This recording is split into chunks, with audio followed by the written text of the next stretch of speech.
What's up, people? Red Vince here, and welcome back to Red Vince Reviews. You know what?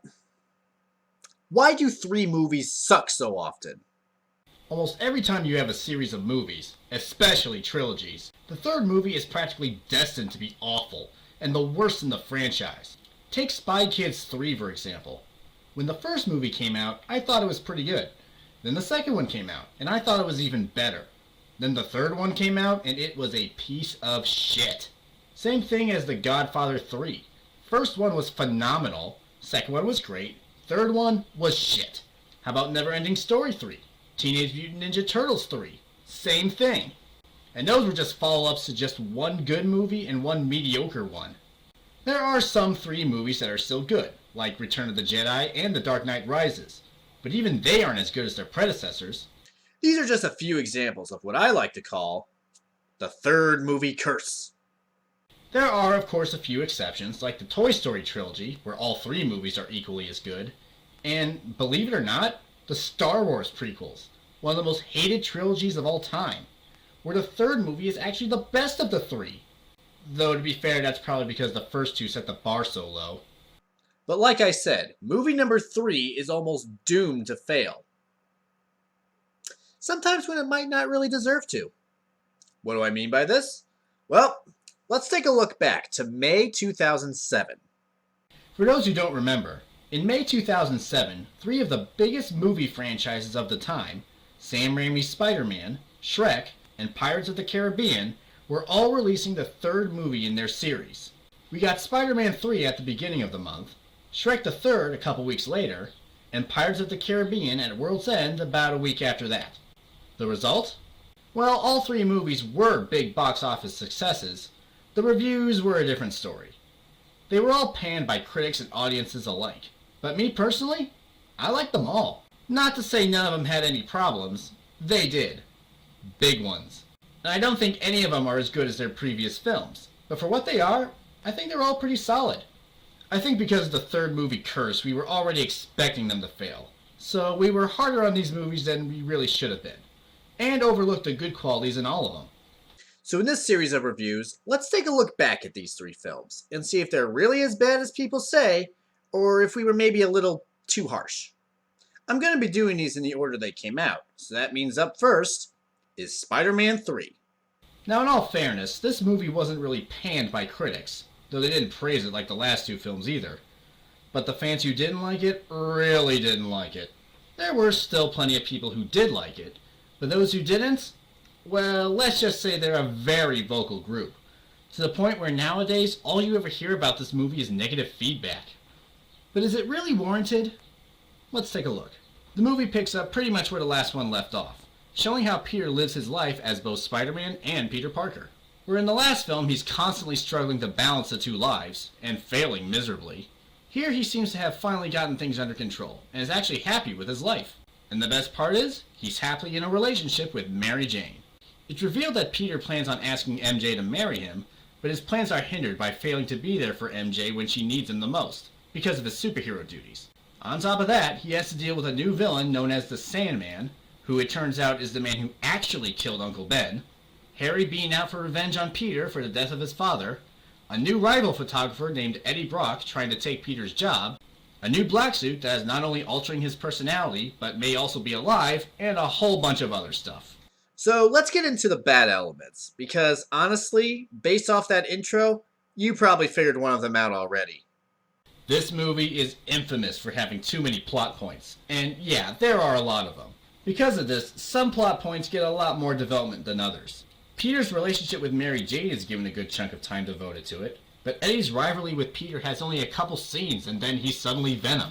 The film takes its time showing how the black suit changes Peter's personality, but then it crams Sandman's backstory into just one scene. Now while I can see this being a deal breaker for some people, and it even has been a deal breaker for me with other movies in the past, I don't mind it here. Reason being, all the plot points I think have a complete arc. That is with the exception of two.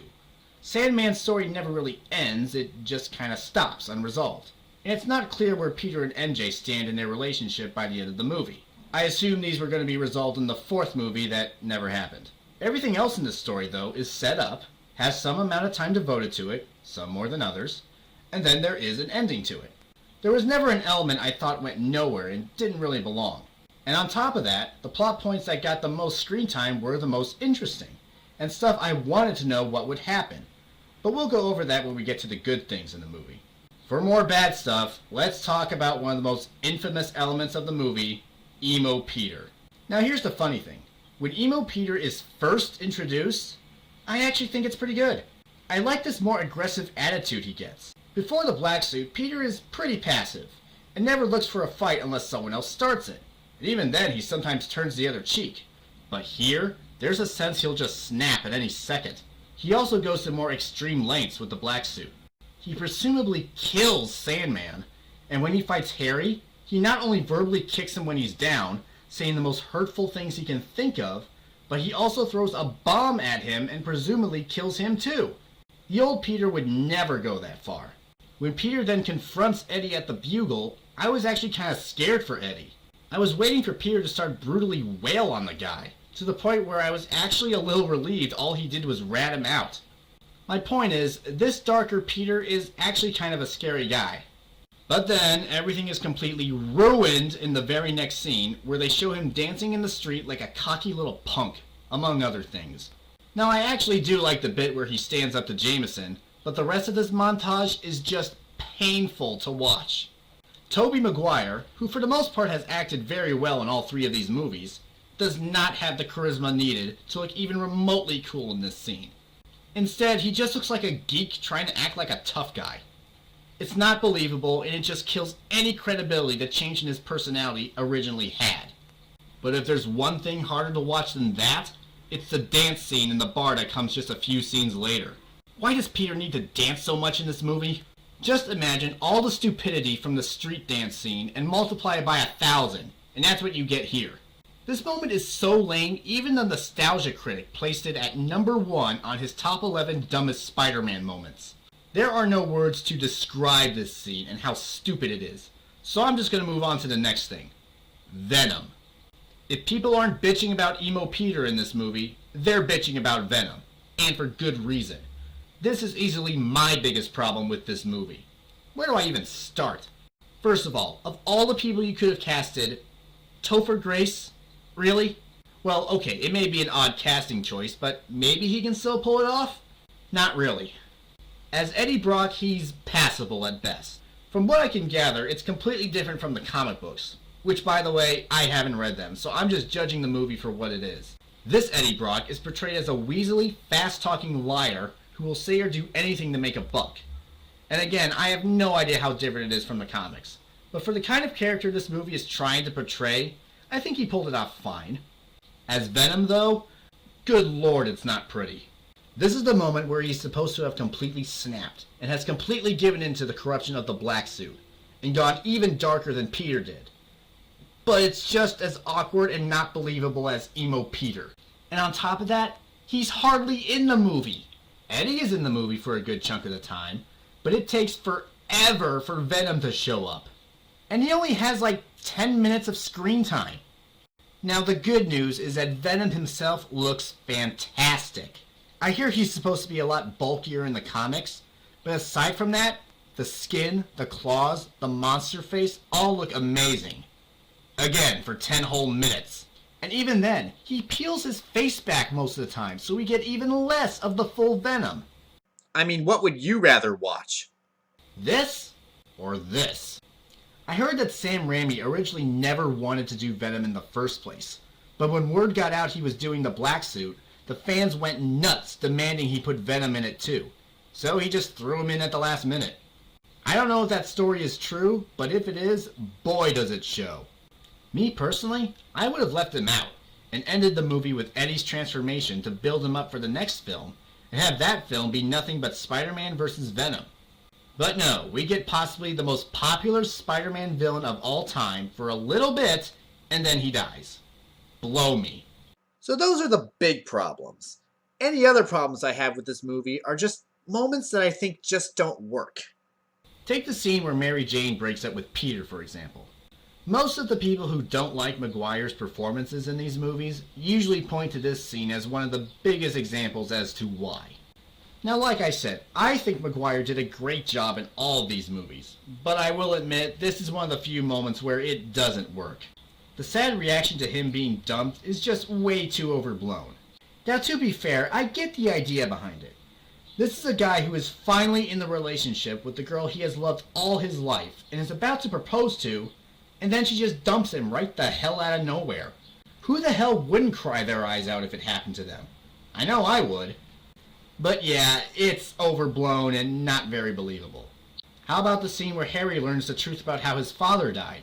Harry tries to kill Peter because he thinks Peter killed his father, but gets seriously injured in the process and loses his memory. After he gets his memory back, he ruins Peter's relationship with MJ, resulting in another fight that ends with Harry's face getting severely disfigured. Then, after all that happens, Harry's butler reveals the truth to Harry that his father did in fact die by his own doing. Really? You couldn't have done this sooner. And finally, there's Gwen Stacy, who's just a total waste in this movie. Now, even though I haven't read them, I'm well aware that in the comics, Gwen is Peter's first love, and is just as compelling a character as Mary Jane. Here, she's only there to be the other girl for MJ to get jealous of, and to interfere with her relationship with Peter. But even then, not much is really done with it. She interacts with Peter only a few times, makes MJ jealous only once or twice, and only goes on one date with Peter, which turns out he only did that to get to MJ again, making her even more pointless. It's one of the few aspects that the Amazing Spider-Man movies did a million times better. Okay, so that's all my bad stuff. Let's get into the good stuff, because honestly, I think there's a lot more good than bad in this movie. Let's start with Sandman, who in my opinion is one of the best things in the movie. First of all, Thomas Hayden Church, excellent casting choice. Second, the effects used for his powers, awesome. It looks so real, I had no problems believing this guy was turning into sand. Third, his backstory, though crammed into only one scene, is still pretty effective. It establishes why he does what he does, and it does make you feel for him. I'd even argue he's one of the most sympathetic villains out of all the Spider-Man movies. And yeah, let's talk about that scene where he comes to life for the first time. Even the people who despise this movie admit this scene is pretty damn good. The music, the effects, and the conveying of emotion without a single line of dialogue makes this one of the most, if not the most, effective scene in the movie.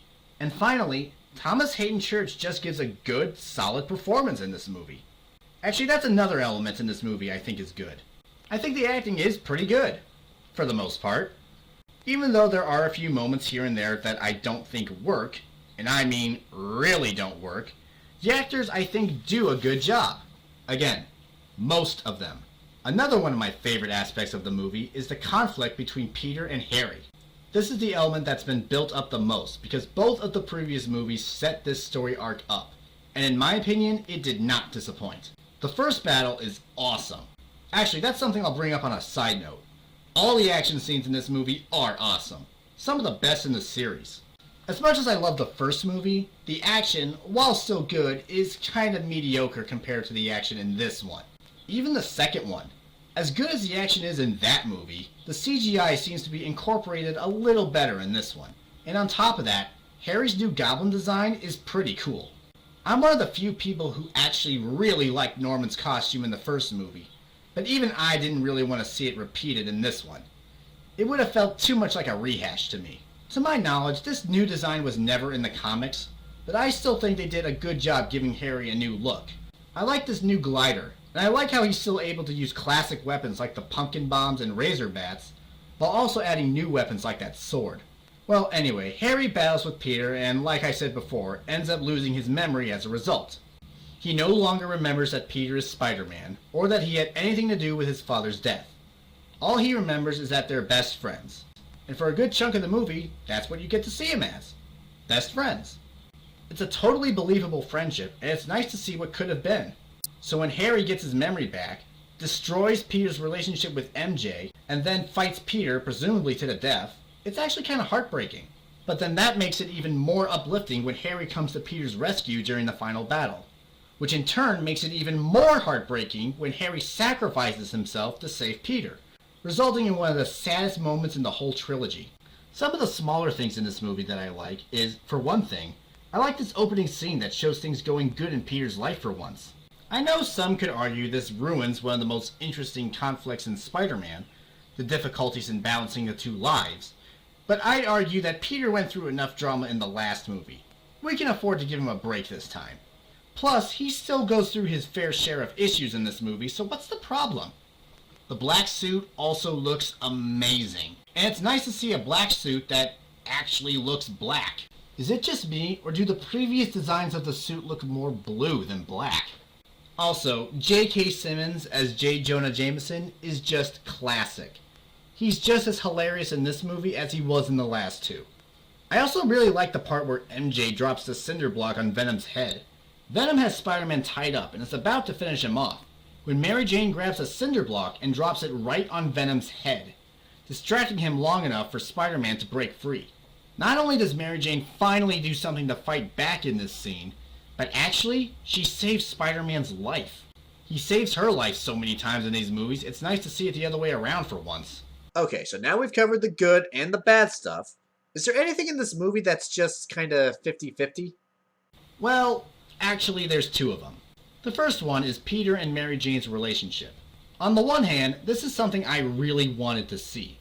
It took 2 whole movies for them to get together, so I was really eager to see where they would go from here. But on the other hand, I don't really like what they did do with it. The main issue they seem to have is that Mary Jane needs Peter to be there for her, but he can't because of his responsibilities as Spider-Man. First of all, didn't we already do this in the last movie? Wasn't the whole reason Mary Jane didn't date Peter in the last movie was because he couldn't be there for her because he was too busy being Spider-Man? The only difference is this time she knows about him being Spider-Man, and that's a big distraction for him. But if that's the case, shouldn't she be a little more understanding? I mean, I know when you're in a relationship, your boyfriend or girlfriend should be there for you when you need them, but he's freaking Spider-Man! I think fighting crime and saving innocent lives is a bit more important than you getting bad reviews from critics. And that's my other issue with this. Mary Jane is kind of a bitch in this movie. There's a scene where she's distraught about getting bashed in a review, but when Peter tries to relate to her by telling her about all the times Spider-Man gets bashed in the newspapers, she says, and I quote, "This isn't about you, it's about me." And later says, "Try and understand how I feel." He does. That's what he was literally just telling you. Then he tries to encourage her to keep at it, telling her to get right back on the horse, to which she responds, "Don't give me the horse thing." Well, what do you want him to say? Your career's over, just quit while you're ahead? How about the dinner scene? Peter tries to make this a special, romantic evening to cheer her up, but all she does is bitch and moan. Now granted, the fact that she's pissed about Peter's kiss with Gwen is understandable, especially since it was their kiss. But the way she confronts him about it makes it look like she thinks Peter is going to leave her for Gwen. Are you out of your mind? He spent all 3 of these movies making it crystal clear how much he loves you, and you honestly think this bimbo is going to steal him from you? As Peter put it, you're his girlfriend. She's a girl in his class. Oh, and remember that bad review she got? Well, apparently it leads to her getting fired from the show, leaving her even more distraught than ever. But does she tell Peter this? Nope. She has multiple times to do so, but doesn't say a goddamn thing. So, you want him to be there for you, but you won't even tell him when you need him? What sense does that make? No, she just goes to his best friend's house and makes out with him instead. Are you fucking kidding me? Mary Jane may have been a typical damsel in distress in the last 2 movies, but at least she was likable. Here, I found myself asking why Peter even bothered with her. You tried to get with this girl for 2 whole movies, and this is the kind of relationship you get? What the hell? And before you accuse me of being unfair, insensitive, or whatever, I understand MJ has problems and legitimately needs comfort. But I felt Peter made an honest effort to be there for her as much as he could, and it just wasn't enough for her. The other thing I'm mixed on is the fact that Sandman is the guy who killed Uncle Ben. On the one hand, I felt this ruined one of the best elements of the trilogy, Peter's motivation for what he does. I felt that having the criminal who Peter could have stopped be the same guy who killed Uncle Ben further drives the point of, with great power comes great responsibility. He had a responsibility to stop this guy. He didn't do it, and there was a great consequence to it. But now that Sandman actually did it, it makes that scene kinda pointless. It wouldn't have mattered if he stopped him or not because it turns out he had nothing to do with his death. But on the other hand, I feel this change does work with the black suit being involved. Remember, the black suit makes him more powerful, but also makes him darker. More aggressive, more extreme, and in this case, more vengeful. If Sandman was just another criminal, he probably would have stuck with his normal suit. But because he's also Uncle Ben's killer, Peter now has this vengeful desire to truly make him pay for what he did. So he uses the black suit to make him strong enough to do so. And because the black suit amplifies these dark feelings he already has, it makes sense that he would attack him so brutally, and as far as he knows, kill him. Something he'd never do without the black suit. Alright, so that's literally everything I can find to talk about in this movie. What are my final thoughts? Despite all the crap people give it, I still like this movie. Do I love it as much as I do the other two films? No, and I don't count it among my favorite movies like the other two either. But I don't really get why people shit on it so much either. I get why people dislike parts of the movie, like Emo Peter, the lack of venom, and so forth. In fact, I completely agree with it. But here's the thing. The majority of the problems with this movie don't pop up until the last third. The first two thirds I think are actually on par with the previous two films. Maybe it's because the last third is the last thing you see, so it's the freshest in your mind when the movie is over, but I don't understand why people let it ruin the whole film for them. I can understand not liking the last third, but I don't think it makes the whole movie bad. For me, there's just too much good in this movie for me to dislike it. I mean, as far as Spider-Man movies go, I can think of a lot worse. Much, much worse.